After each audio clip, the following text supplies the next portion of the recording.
I now give the floor to the distinguished representative of Benin to deliver a speech and address by the Foreign Minister. Your Excellency, UN Secretary General, President of General Assembly, Executive Director of UN Women, and Honorable Chair, fellow delegates, President, Prime Minister, and all distinguished guests in these institutions. Today, 8th of March 2021, coinciding with the International Women's Day, I'm speaking here as a Foreign Minister of Benin's Republic, deeply honors and say thanks to General Assembly of United Nations and all the delegates from Africa region who has entrusted us with the Republic of Benin as the regional representative of Africa to deliver a speech with the theme Women Empowerment and Gender Equality towards women participations in the politics.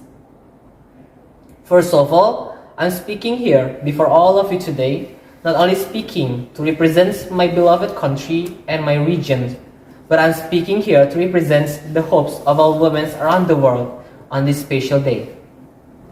The theme raised this time will not be separated from the issue of gender equality for women in particular. The Republic of Benin itself, based on data from UN Women, the Republic of Benin commits to ongoing programs for women in political and private sector leadership, so we can achieve a gender equality and also women empowerment. Our country will ensure that women are involved in productive work and decision making through program fostering their leadership role in political parties and the private sector, among others. Former President of the Republic of Benin, Thomas Boniayi, on stage in a global leaders meeting on September 2015, he said that I have come to express our commitment again, not only to the women of my country, but of the Africa and the entire world. Gender equality has become one of the goals to be achieved in the 5th SDG point, which is focused on the gender equality and women empowerment. We currently live in a free era where everyone is entitled and free to live their lives, and this is also guaranteed in the human rights. We no longer live in an era where women and men are separated like the sky and the oceans, where men always shine and women are in the darkness. I said clearly that we are not in that era. Therefore, I reiterate that gender equality, both men and women, in terms of fulfilling rights and obligations, is certain and must be realized, so that the gap between women and men can be eradicated from the world. It is not without a reason to do it. Gender is a social category that greatly determines a person's way of life and participations in society, economic, and politics. But in fact, there is not a single region in a third world country, including most of the countries in the Africa regions and the Republic of Benin especially, where women have enjoyed equality in legal, political, social, and economic rights.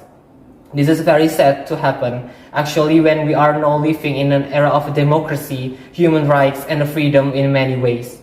However, we believe that countries in Africa and the Republic of Benin itself are trying to achieve gender equality and in particular to increase women participations in politics. Women opportunities to participate in the politics should be increased and given the same right as men. We are all the same. Only experience makes the difference in how a human develops in life. We believe that every human being has their own strength and abilities without any separation from gender, whether it's a man or woman.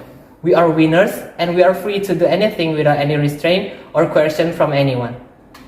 The misconceptions of feminism, which is identical with women who really hate men, must be changed because according to the definition of feminism, feminism is where men and women must have equal rights in a various things in life. I'm speaking here and standing here conveying the message and hope of every single woman in this world.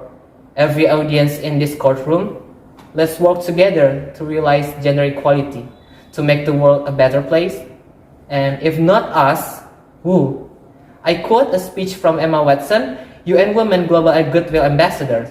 She said that how can women play a role in influencing world change when only half of the invited guests are men who are accepted to participate in the conversations? Lastly, I am very grateful to the audience in this courtroom. Let's move forward together and ask each one of you, if not we, who? And if not now, when? Thank you very, very much.